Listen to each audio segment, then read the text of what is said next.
بسم الله الحمد لله والصلاة والسلام على رسول الله. halkan waxaan rabnaa inaan uga hadalno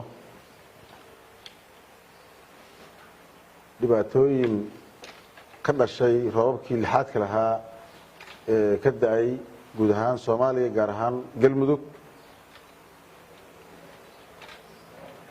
waxaa ka dhashay roobabkii sidaad ogtihiin oo la wada maqlay inay daadad xoog leh soo rogmadeen meelo magaalooyin ka mid ah Galmudug waxyeelo ay ka soo gaartay naf iyo maalba leh sida magaalada Bacadweyn oo runtii dhibaato ay ka dhalatay dad ku geeriyoodeen hanti badanna ku burburtay baatadiina weli ay runtii saameyn weyn leedahay. sidoo kale magaalooyin badan oo roobab lixaadii ka da'een ayaa jiro iyadana ay saameyn ku yeelatay walow aanay waxyeeladu gaarsiisnayn sida magaalada Bacadweyn. waxaan saa darteed ugu baaqaynaa dadka reer Galmudug marka koowaad inay iyagu gurmadaan u kaalmeeyaan magaaladaas dadka walaalahooda ee waxyeeladu ka soo gaartay daadadkaas iyo roobabkii meesha ka da'ay.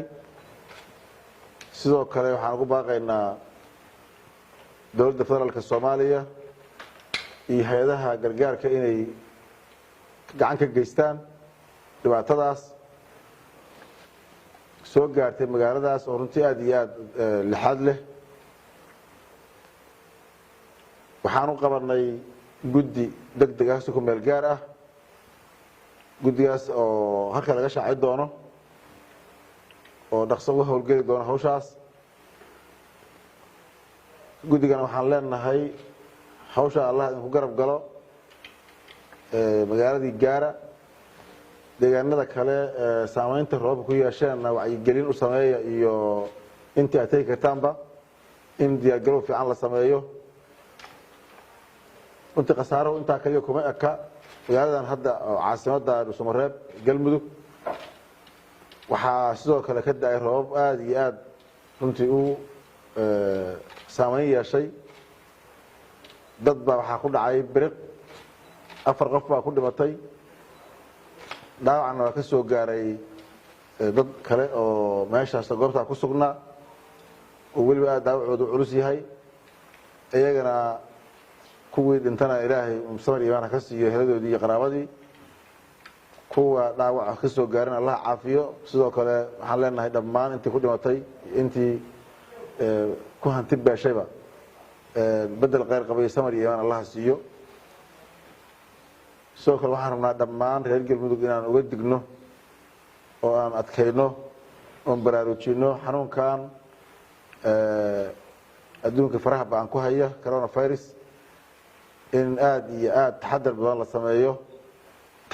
la sameeyo aad looga taxadaro dhammaan fariimaha caafimaadka loo hoggaansamo la tixgeliyo la dhowro. sidoo kale ciidamada iyo hay'adaha amniga san horeba u farnay inay adkeeyaan isu soo gudubka iyo isu tallaabida dowladda dariska nahay ee Itoobiya walaalaha dariska nahay. sidoo kale isu socodka kale oo laftiisu keeni kara ama saameyn yeelan kara taana waxaan rabnaa inaan dhiraano baraarujino adkayno runtii in aad iyo aad loo fajignaado la dhowro tilmaamaha iyo fariimaha caafimaadka. aad iyo aad baa u mahadsantihiin mar labaad guddigii baan leenahay howlgala inay degdeg u gaaraan deegaanka dhibaatada ka dhacday masiibada ka dhacday runtii dad badan dhibaato ku soo gaartay. assalaamu calaykum waraxmatullaahi wabarakaatu.